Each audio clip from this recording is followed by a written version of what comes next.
Halo, kembali lagi di video blog Ayo Vote bersama kami dari tim Ayo Vote. Beberapa minggu yang lalu KPU baru aja merilis daftar pemilih sementara untuk calon pemilihan legislatif tahun 2014 mendatang.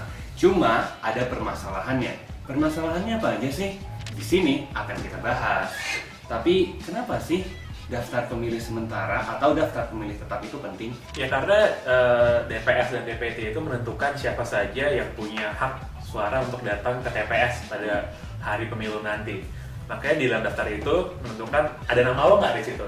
Tapi gue dengar sih daftar pemilih sementara itu sering kali bermasalah gitu.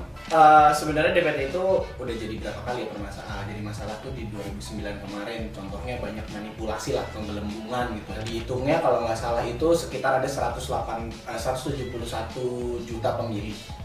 Tapi ternyata setelah dicek lagi dari data demografi, ternyata cuma ada 161 juta yang benar gitu. Banyak sih permasalahannya, dari yang mulai pertama ganda, KTP ganda, terus juga ada lagi kasus kayak yang meninggal masih terdaftar, terus juga ada kesalahan-kesalahan administratif lah. Dasarnya lo bisa ngomong kayak gitu dari mana ya? Oh, ini dari buku ini. Dari buku karangan Wijararko Pusmoyo. Tapi sebenarnya ya, kalau dari data sih juga berapa kali juga gue sempat ke KPU nanya-nanya dan lihat dia sudah cek di KPU-nya itu sendiri, juga dari Panwaslu berapa kali juga ngobrol-ngobrol. Memang banyak laporan dari 2009 dan makanya itu yang nggak mau kejadian lagi sih di 2014. Tapi kalau dari kalian sendiri ada nggak sih yang pernah punya pengalaman bermasalah sebelum kalian milih? Tingkat Ya waktu itu temen gue cerita, jadi dia sendiri itu nggak dapat undangan dari RT-nya dia untuk nyoblos pas pemilu, tapi sedangkan tantenya yang udah meninggal 4 tahun sebelumnya malah terima undangan gitu. Aneh banget. Lumayan, dan ternyata banyak hal-hal kayak gitu tuh terjadi. Kalau gue sih nggak terlalu punya masalah ya. Alamat tempat tinggal gue berbeda dengan alamat KTP gue, tapi gue bisa memindahkan agar gue bisa milih di TPS yang tempat tinggal gue sekarang.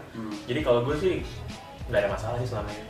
Kalau di gue sih karena waktu itu masih kuliah juga ya, jadi kayak temen-temen gue yang dari daerah dan mungkin nggak ada budget untuk balik lagi, akhirnya dia nggak jadi milih gitu karena ya nggak terdaftar. Tapi kalau sekarang bukannya udah bisa ya? Iya, sekarang lagi diupayakan dari KPU juga, terus juga ada formnya juga. Yang penting teman-teman yang di daerah yang ngekos gitu ya harus lapor dulu secepatnya sih. Kalau mau tahu info lebih lanjutnya, klik www.ayovote.com, ada informasinya di sana. Tapi ngomong-ngomong tentang pemilih, daftar pemilih sementara yang amburadul itu ada suatu istilah yang namanya ghost voter. Ghost voter ini bisa diterjemahkan secara literal ataupun maupun secara harfiah. Bener nggak sih harfiah? Itu sama. Ghost voter itu ada yang mau bantu gue nggak sih di sini? Jadi ghost voters itu kan nama-nama yang apa sebenarnya terdaftar dalam sistem tapi sebenarnya orangnya itu fiktif. Atau mungkin nama orang-orang yang sebenarnya yang kayak tadi gue bilang nggak pantas sebenarnya.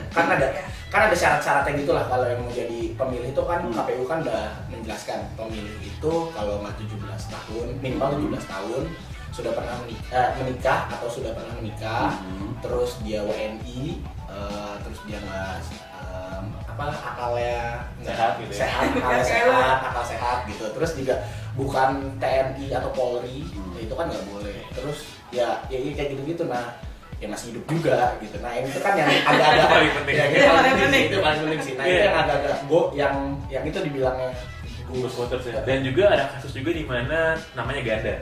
Jadi ada orang yang nama-namanya tercantum dalam DPT 2 daerah gitu.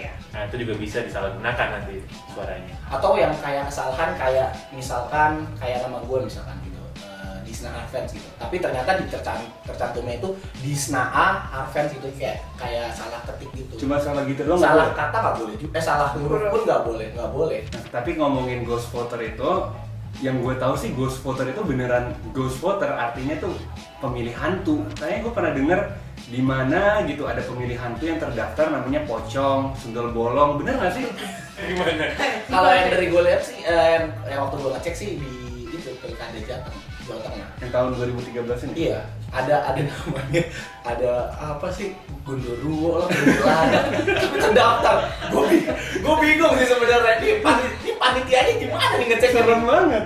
tiba-tiba lo lagi nyoblos terus tiba-tiba ada suara udah Iya, absurd sih, bener-bener literally ghost voter sih. iya kan. Dengan segala permasalahannya ini, apakah KPU sudah menunjukkan cara yang terbaiknya untuk menyosialisasikan DPS dan DPT ini? Sekarang masih belum masih kurang karena masih banyak orang yang juga nggak tahu DPS itu apa, DPT itu apa, apakah namanya sudah terdaftar atau enggak. Kalau mau ngecek gimana sih caranya? Ada di website KPU, jadi kpu.go.id. Lo tinggal ada di sebelah kanannya deh itu pokoknya DPS. Ada boxnya di situ, tinggal masukin pokoknya dapil lo tuh di mana, masukin nama lengkap dan lo bisa cek nama lo terdaftar atau enggak. Kalau misalkan gitu nama gue nggak terdaftar atau nama gue salah, gue ngelapornya ke siapa? Nah, kalau ngelapor itu bisa pertama ke RT atau RW setempat yang kayak misalkan kayak pakai nih kesalahannya misalkan kayak ataupun kayak gue tinggal di Jakarta Timur tapi KTP gue Jakarta Pusat. Nah, gue harus ke RT RW di KTP gue Jakarta Pusat atau ke PPS panitia pemungutan suara setempat. Kesalahan nama ataupun kelebihan satu huruf aja. Nah, itu harus dilaporin segera karena Deadline-nya kapan? Deadline-nya pokoknya sebelum 16 Agustus. Pokoknya jangan sampai cuma gara-gara hal administratif doang, habis itu lu nggak bisa nyoblos gitu tahun depan, kan rugi banget. Jadi udah ada sarananya, gunakan dengan baik. Kenapa? Karena Suara lo ngaruh.